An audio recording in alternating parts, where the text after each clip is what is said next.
के बाद क्या होगा? ट्रंप साहब कह तो रहे हैं कि हम ईरान को एक रात में खत्म कर देंगे, कल रात में उसकी आखिरी रात हो सकती है, हम जब चाहें तब ईरान के वॉर को टर्न कर सकते हैं, अमेरिका इस जंग में वैसा ही आगे बढ़ रहा है जैसा उन्होंने प्लान किया था। लेकिन सच में क्या ऐसी प्लानिंग थी? बिग वॉल पर ग्राफिक्स देने जा रहे हैं। अगर ईरान पर हमला हुआ तो क्या होगा? दर्शकों देखिए, ईरान के खत्म होने के बाद क्या होगा? क्या वर्ल्ड वॉर 3 शुरू होगा? संभावना नंबर 1, ईरान का खात्मा सिर्फ एक देश का हार नहीं होगी, यह सिर्फ एक देश की हार नहीं दर्शकों, आप समझिएगा।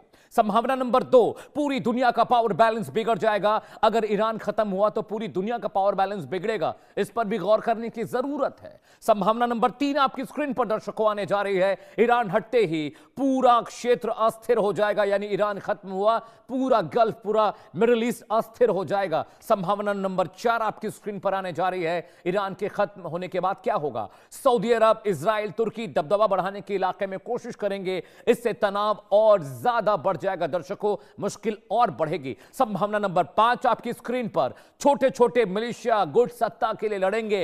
हिजबुल्लाह, हूतीज जैसे जो छोटे आतंकवादी संगठन हैं वो वर्चस्व की लड़ाई में शामिल हो जाएंगे। अगली संभावना नंबर 6, पूरे गल्फ में गिरते जैसे हालात हो जाएंगे, सिविल वॉर की सिचुएशन हो जाएगी और वो पूरा खित्ता आग की जद में होगा और हर कोई हर किसी को मार रहा होगा। संभावना नंबर 7 दर्शकों आपकी स्क्रीन पर, शांति के बजाय इलाके में संघर्ष और बढ़ जाएगा। ये बात जो अमेरिका नैरेटिव के जरिए कह रहा है कि सब शांति हो जाएगी, लेकिन शांति नहीं होगी, दिक्कत और बढ़ जाएगी। संभावना नंबर 8 आपकी स्क्रीन पर दर्शकों, ईरान के खात्मे के बाद सप्लाई चेन बर्बाद हो जाएगी। सप्लाई चेन से मतलब क्या है? यानी बहुत सारा क्रूड, बहुत सारा एलपीजी, बहुत सारे क्रूशियल जो फ्यूल्स हैं वो मिडिल ईस्ट से दुनिया भर में जाते हैं, और अगर वहां पर ईरान का खात्मा होता है, इंबैलेंस हो जाएंगी चीजें, पूरी दुनिया में क्रूड की, फ्यूल की स्कैसिटी हो जाएगी। आगे बढ़ते हैं, एक रात में ईरान का द एंड क्या सच में संभव है? ट्रंप साहब जो कह रहे हैं क्या एक रात में खत्म कर सकते हैं, ये पॉसिबिलिटी है क्या? दर्शकों, वजह नंबर 1, ईरान को क्यों खत्म नहीं कर रहा है यूएस? मिडिल ईस्ट में पावर वैक्यूम हो जाएगा। अगर ट्रंप साहब खत्म करने की बात कर रहे हैं ईरान को, बहुत बड़ा पावर वैक्यूम क्रिएट होगा। वजह नंबर 2, प्रॉक्सी वॉर और आतंकवाद में इजाफा हो जाएगा। ईरान को खत्म क्यों नहीं कर रहा अमेरिका, ये वजह आपको बता रहे हैं। वजह नंबर 3 आपकी स्क्रीन पर दर्शकों, अगली वजह, ऐसा क्यों नहीं ट्रंप साहब करेंगे? तेल और महंगाई का विस्फोट हो जाएगा, इन्फ्लेशन चरम पर होगा, क्रूड की स्कैर्सिटी होगी। अमेरिका ये कभी भी नहीं चाहेगा, इसलिए ये बात कहना कि एक रात में ईरान का द एंड कर देंगे थोड़ा मुश्किल है। वजह नंबर 4 आपकी स्क्रीन पर है, अमेरिका वर्सेस चीन रूस ब्लॉक हो जाएगा, यानी चीन और रशिया मिलकर अमेरिका के खिलाफ तमाम देशों को लामबंद करना शुरू कर देंगे, हालात और खराब हो जाएंगे। वजह नंबर 5 आपने देख ली। अगली वजह आपकी स्क्रीन पर आने जा रही है, वजह नंबर 6 दर्शकों, जो बहुत क्रूशियल है। खत्म होने की कगार पर ईरान लास्ट मूव में बड़ा हमला कर सकता है, यानी अगर ईरान को यह लगा कि ईरान खत्म होने वाला है, सब कुछ तबाह होने वाला है, तो ईरान अपने लास्ट मूव के नाम पर बहुत बड़ा हमला कर सकता है, और जिसका खामियाजा अमेरिका को चुकाना पड़ेगा। वजह नंबर 7, दुनिया में परमाणु जंग छिड़ने का खतरा बढ़ जाएगा।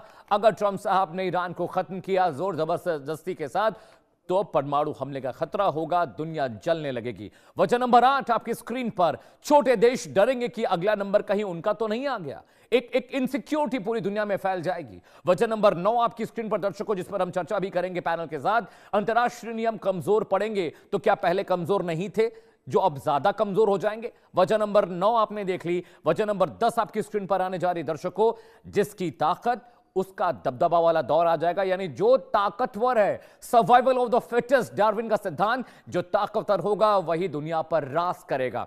आगे बढ़ते हैं दर्शकों, ट्रंप के बयान का रियलिटी चेक भी करना बहुत जरूरी है। ट्रंप साहब ने कहा एक रात में हम खत्म कर देंगे, हम जब चाहें तब ईरान को खत्म कर सकते हैं, वो रात कल भी आ सकती है, लेकिन उसका रियलिटी चेक करना जरूरी है।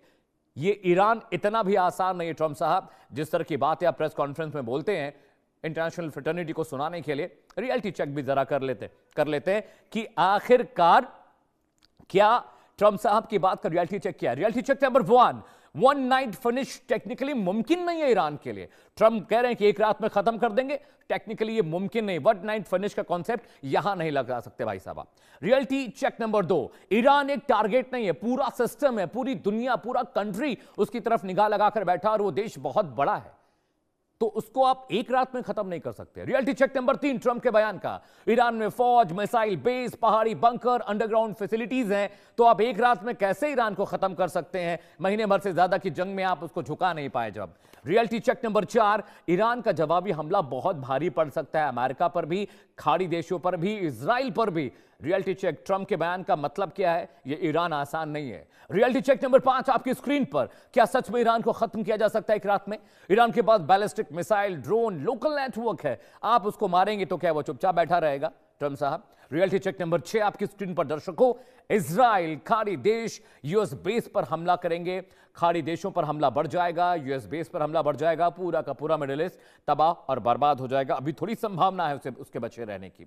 रियलिटी चेक नंबर 7 आपकी स्क्रीन पर, ट्रंप के बयान का पोस्टमार्टम कर रहे हैं, पूरा मिडिल ईस्ट जल उठेगा, ये ट्रंप साहब को पता है, तो ये इस तरह की बातें आखिर क्यों कर रहे हैं वो? Reality check number 8, proxy group Hezbollah Houthis बड़े हमले करेंगे, क्योंकि ईरान के खत्म होने के बाद ये पागलों की तरह हमला शुरू कर देंगे, क्योंकि ईरान उनको सपोर्ट करता था, उनके पैसे, उनके खर्चे, उनके हथियार मुहैया कराता था। जी हां, रियलिटी चेक नंबर 9 आपकी स्क्रीन पर आने जा रहा है, ट्रंप के बयान का रियलिटी चेक करें दर्शकों, तेल और ग्लोबल इकोनॉमी को बड़ा झटका लगेगा, तो क्या अमेरिका चाहेगा कि ऐसा हो? क्योंकि अमेरिका की इकोनॉमी भी कुछ खास अच्छी नहीं है दर्शकों। रियलिटी चेक नंबर 10, चीन, रूस, ईरान के साथ खड़े हो सकते हैं, और अगर ऐसा हुआ पूरी दुनिया 2 खित्तों, 2 हिस्सों, 2 पावर सेंटर्स में बढ़ जाएगी, और सबसे अधिक नुकसान किसका होगा? अमेरिका जैसे मुल्कों का होगा।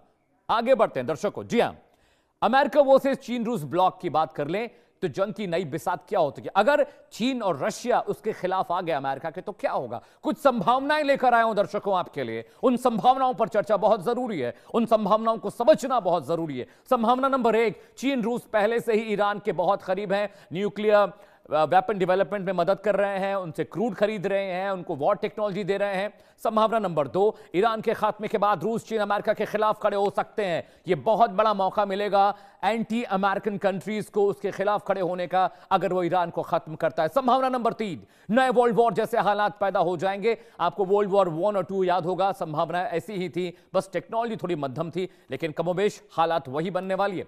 संभावना नंबर 4 आपकी स्क्रीन पर, दुनिया के 2 बड़े हिस्सों में बढ़ जाने का खतरा होगा, जैसा कि मैंने आपको बोला कि 2 पावर सेंटर्स दुनिया में बन जाएंगे। संभावना नंबर 5 दर्शकों आपकी स्क्रीन पर, अमेरिका वर्सेस चीन रूस होता है तो क्या होगा? चीन रूस अमेरिका को घेरने के लिए नया गुट बना सकते हैं, उन कंट्रीज का गुट जो अमेरिका को पसंद नहीं करता, अमेरिका के खिलाफ रहता है।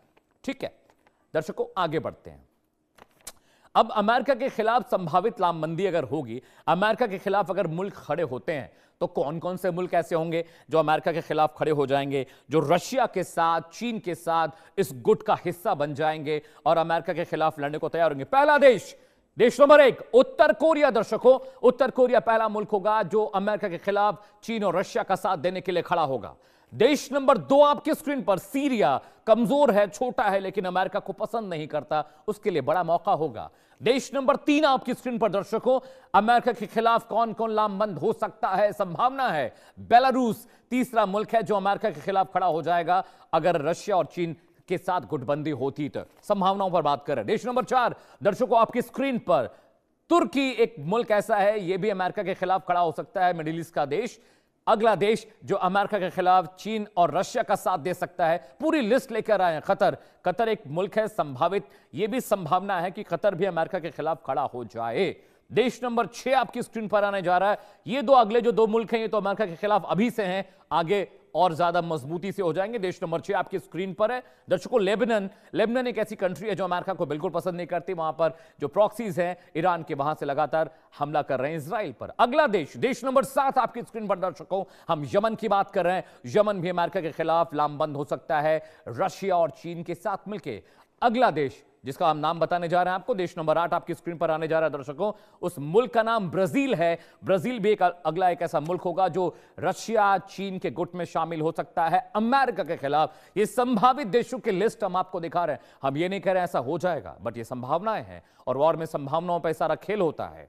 देश नंबर 9 साउथ अफ्रीका की हम बात करें, साउथ अफ्रीका भी बहुत मुमकिन है दर्शकों कि साउथ अफ्रीका रशिया चीन के साथ अमेरिका के खिलाफ खड़ा हो जाए, लामबंद हो जाए। एक वर्ल्ड मैप आपके लिए लेकर आए, उसके बाद मैं पैनल के पास जाऊंगा चर्चा के लिए दर्शकों। वर्ल्ड वॉर 3 के हालात होते हैं तो खतरे में दुनिया होगी, कैसे होगी? पूरा जो कॉन्टिनेंट है दुनिया में, कितने हैं, उसका एक उन 7 कॉन्टिनेंट का एक वर्ल्ड मैप लेकर आए हूं दर्शकों। उस मैप के जरिए आपको हम समझाएंगे क्या कुछ हो जाएगा, क्या कुछ बन जाएगा, बिगड़ जाएगा। North America, south America, Europe, Africa, Asia, Australia, ये वाला पूरा हिस्सा साउथ चाइना सी और चाइना का है। अब देखिए दर्शकों, जब दुनिया बटेगी 2 हिस्सों में तो क्या होगा। ये वाला जो हिस्सा आप देख रहे हैं मिडिल ईस्ट का हिस्सा है, हॉर्मुज स्ट्रेट, बाब अल मंदेब है, ये मिडिल ईस्ट का हिस्सा है, अमेरिका, और यहीं पर इजराइल और तमाम मुल्क, Iraq, Iran, Tehran, Azerbaijan, Jordan, Qatar, सारे कंट्रीज यहां पर हैं। तो ये जो आप देख रहे हैं, ये मैप जो ब्लिंक कर रहा है, ये सिर्फ ब्लिंकर्स नहीं है। वर्ल्ड वॉर हुआ तो बहुत सारे एशियन कंट्रीज, बहुत सारी यूरोपियन कंट्रीज, बहुत सारी अफ्रीकन कंट्री रशिया और चाइना का साथ देंगे, और बहुत सारे north American country, south American country, Latin American country, Europe का ऊपर का जो खिता है, वो बहुत सारे एशियन सब कॉन्टिनेंट के जो देश हैं वो अमेरिका का साथ देंगे। तो थोड़ा सोचिए कि ये दुनिया जल उठेगी। ये जो लाल रंग आप देख रहे हैं, ब्लिंकर्स देख रहे हैं, ये एक तरह से वर्ल्ड वॉर की आहट हो सकती है। और वर्ल्ड वॉर नहीं भी हुआ तो अगर गुटबंदी हो गई western hemisphere versus eastern hemisphere, ये वाला इलाका है जो इसको हम ईस्टर्न हेमिस्फीयर कहते हैं, ये वाला जो खिता है वर्ल्ड मैप का, ये वेस्टर्न हेमिस्फीयर है। सोचिए क्या हालत होगी, पूरी दुनिया जंग में मुफ्तला हो जाएगी, शामिल हो जाएगी, और पिसेगा कौन? डेवलपिंग कंट्रीज, वो देश जो संघर्ष कर रहे हैं रोटी कपड़ा मकान के लिए, उनकी हालत बद से बदतर हो जाएगी। दर्शकों, ये मैप आपने देख लिया, आगे बढ़ते हैं। एक बड़ा पैनल मेरे साथ जुड़ रहा है, अगले घंटे लगातार उनसे हम चर्चा करेंगे इन संभावनाओं पर, और ट्रंप साहब के बयानों का जो रियलिटी चेक मैंने किया है, उस रियलिटी चेक के जरिए मैं अपने पैनल से भी समझूंगा और दर्शकों तक उनके नैरेटिव को पहुंचाने की कोशिश करूंगा। स्वागत कीजिए मेजर जनरल